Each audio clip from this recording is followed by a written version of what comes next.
A man walks up a hill. He stops beneath an olive tree. Then, everything changes. According to a centuries-old Italian tradition, a brilliant figure appeared before him. He ran to tell the authorities. They laughed at him. He returned. They rejected him again. Then something happened that turned ridicule into fear, and fear into a procession. But the strangest part came last. At the foot of the tree, water began to flow. That was in 1557. And according to the sanctuary's tradition, the spring is still there. So forget everything else for a moment. Forget visions. Forget miracles. There is one question we need to investigate. Why has this water mattered for nearly 5 centuries? Because the story behind it becomes stranger with every step.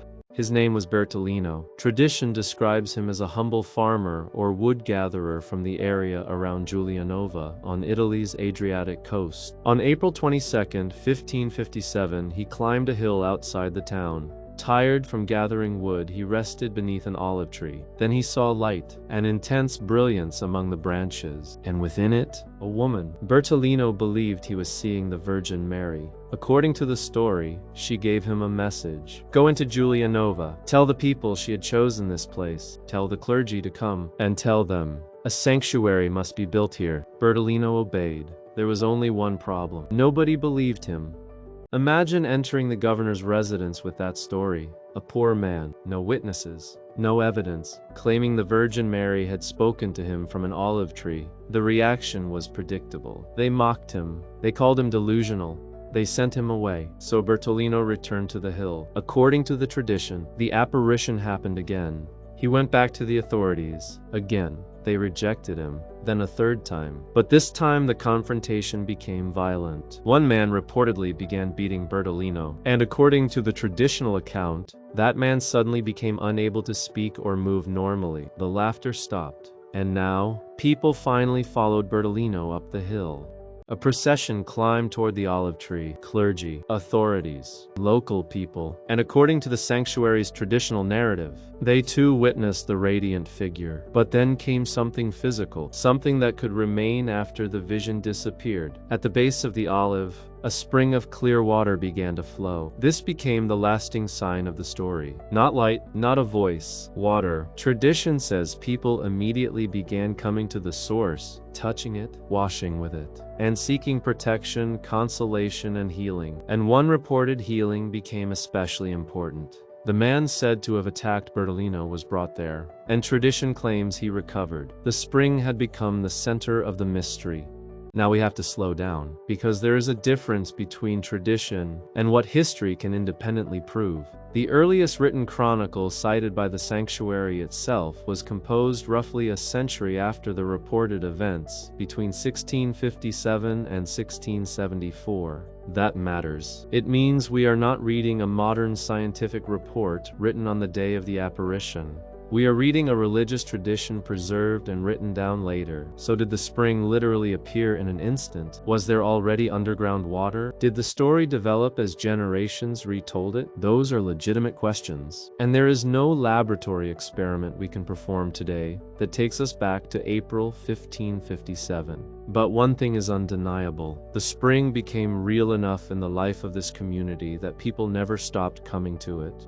Here is where many miracle stories become exaggerated. So let's be precise. There is no scientific basis for saying this water contains some supernatural chemical ingredient. The sanctuary itself presents the water primarily as a sign of grace and blessing connected to devotion to Mary. Pilgrims still wash with it. They make the sign of the cross with it. They approach it as part of a religious experience. But chemistry and faith are answering different questions. Science can ask, what is the water made of? Faith asks, what does this water mean? And those two questions are not the same.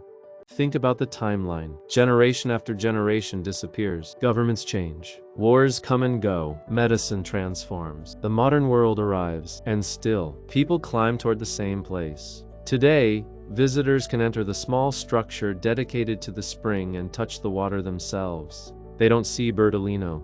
They don't see the olive tree as he supposedly saw it that afternoon. They don't see the dazzling apparition described by tradition. They see something much simpler, flowing water, and somehow, that may be more powerful. Because visions disappear, water can remain. And for generations, that physical continuity has allowed the story to survive.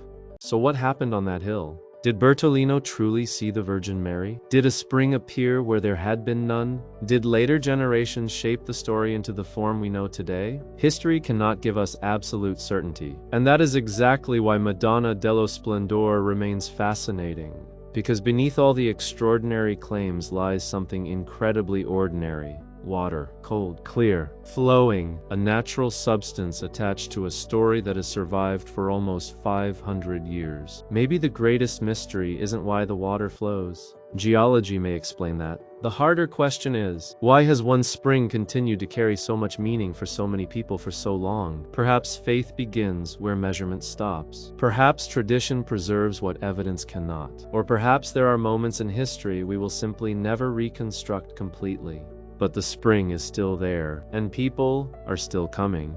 This is Divine Eternal Stories. We investigate the places where history, evidence, mystery, and faith collide, without telling you what you must believe. If you want to discover forgotten Christian mysteries hidden across Italy and around the world, subscribe, because somewhere beyond the famous shrines, another story is waiting, another place people refuse to forget, and another mystery we haven't investigated yet.